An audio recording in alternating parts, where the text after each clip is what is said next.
Reasons to fight, baby. Reasons to fight. Hey, what's up, y'all? We really enjoyed doing that first one, and I guess we're gonna make a series out of this. Something that can be long lasting. Get interviews and come up with cool ideas and other topics, and we can go on and on and on and on and on and on and on, baby. You know what I'm saying? Because this is fun to do, and there's so many reasons people have, and there's so many reasons to fight. So reasons to fight. Point one. All right. Now, point one, y'all.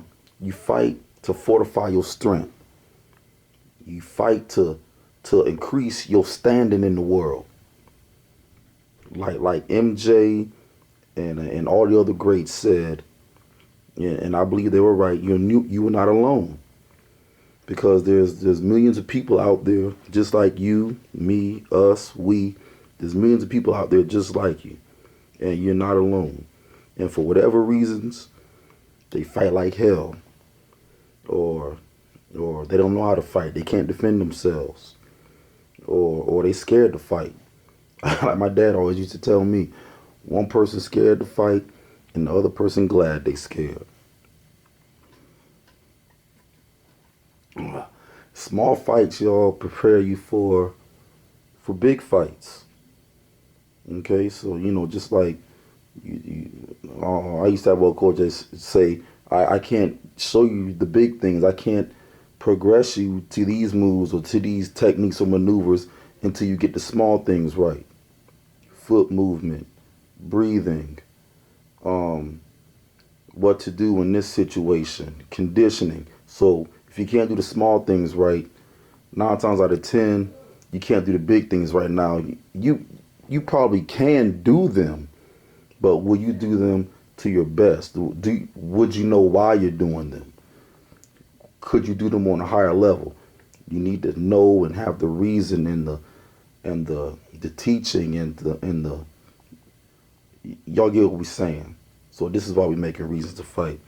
But when you do something repeatedly, y'all, a repeated action, a continual action, it creates a habit. Okay, so again, fortify your strength, fortify your standing in the world. That's one reason to fight. Or like my brother, Infinity would say, we did a video together. Check it out, the physical arts, and check him out, Infinity. He has great works. He says, increase your personal supremacy. So I'm likening that to the statement. The reason to fight is to fortify your strength and the standing in the world, i.e., increase your personal supremacy. So the reason to fight series, y'all. Point O was like the introduction, and it was just so thought provoking for me. I don't know about for y'all, but it was just so thought provoking for me. And this is point one, and there's gonna be many more to come. All right, so let's see. Let's think of some things to ask. Think about all your favorite fighters in history, all the greats, all the legends from the past, the present, and the ones to come. Think about the reasons why they fought. Why did they fight? Ponder that. All right. I was on YouTube. Well, I'm on YouTube a lot. Just checking out things and new stuff. Since I don't watch TV much, YouTube was like my TV. And as we all know, YouTube, it can draw you into some places you don't want to go. It could be addictive, and YouTube was like my TV.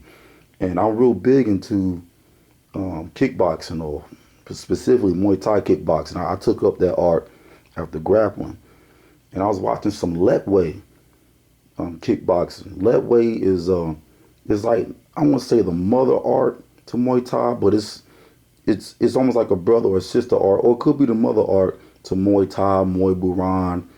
Letway is what they call nowadays Myanmar, the country Myanmar traditional boxing, or when I grew up, we used to call it Burmese boxing. And I was watching a dude on there named Tway Ma Shaung, and man, I must have watched about 50 of his fights in one night. The dude fights like a man possessed. He fights like a demon or an entity. He's relentless. And I was just wondering, like what's his reason to fight? Well, how does he withstand all that punishment and able to beat down and knock out bigger opponents? And if y'all look up the Letway rules, y'all, the Burmese boxing rules, they're very cruel and vicious and harsh rules, almost like some old school, like the rules never changed since 1920 or something. They're way more vicious, in my opinion, than modern day boxing rules.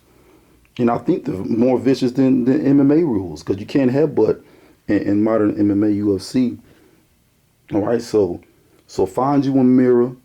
And here's another question: find you a mirror or a creek or something that reflects your image. Look within yourself as well too. Ask yourself, what are the reasons that you fight? Why do you fight? Or if you don't fight, and I know that's a big problem today. Some people are cowardice. Some people don't know, and that's why they have people like you, to fight for them and to champion their cause. But if you don't fight, think of reasons why you should fight, or why you can fight, or why you should take up fighting. And we're going to be very broad in some of these, and some of these are going to be very specific. And I don't, just mean physical fighting, but why should you fight if you don't fight? What are some things you could fight for? What are some reasons you can come up with? All right, y'all, that ends point one. Stay tuned. We got many more of these. We love y'all. Stay in shape. Be diligent. We out.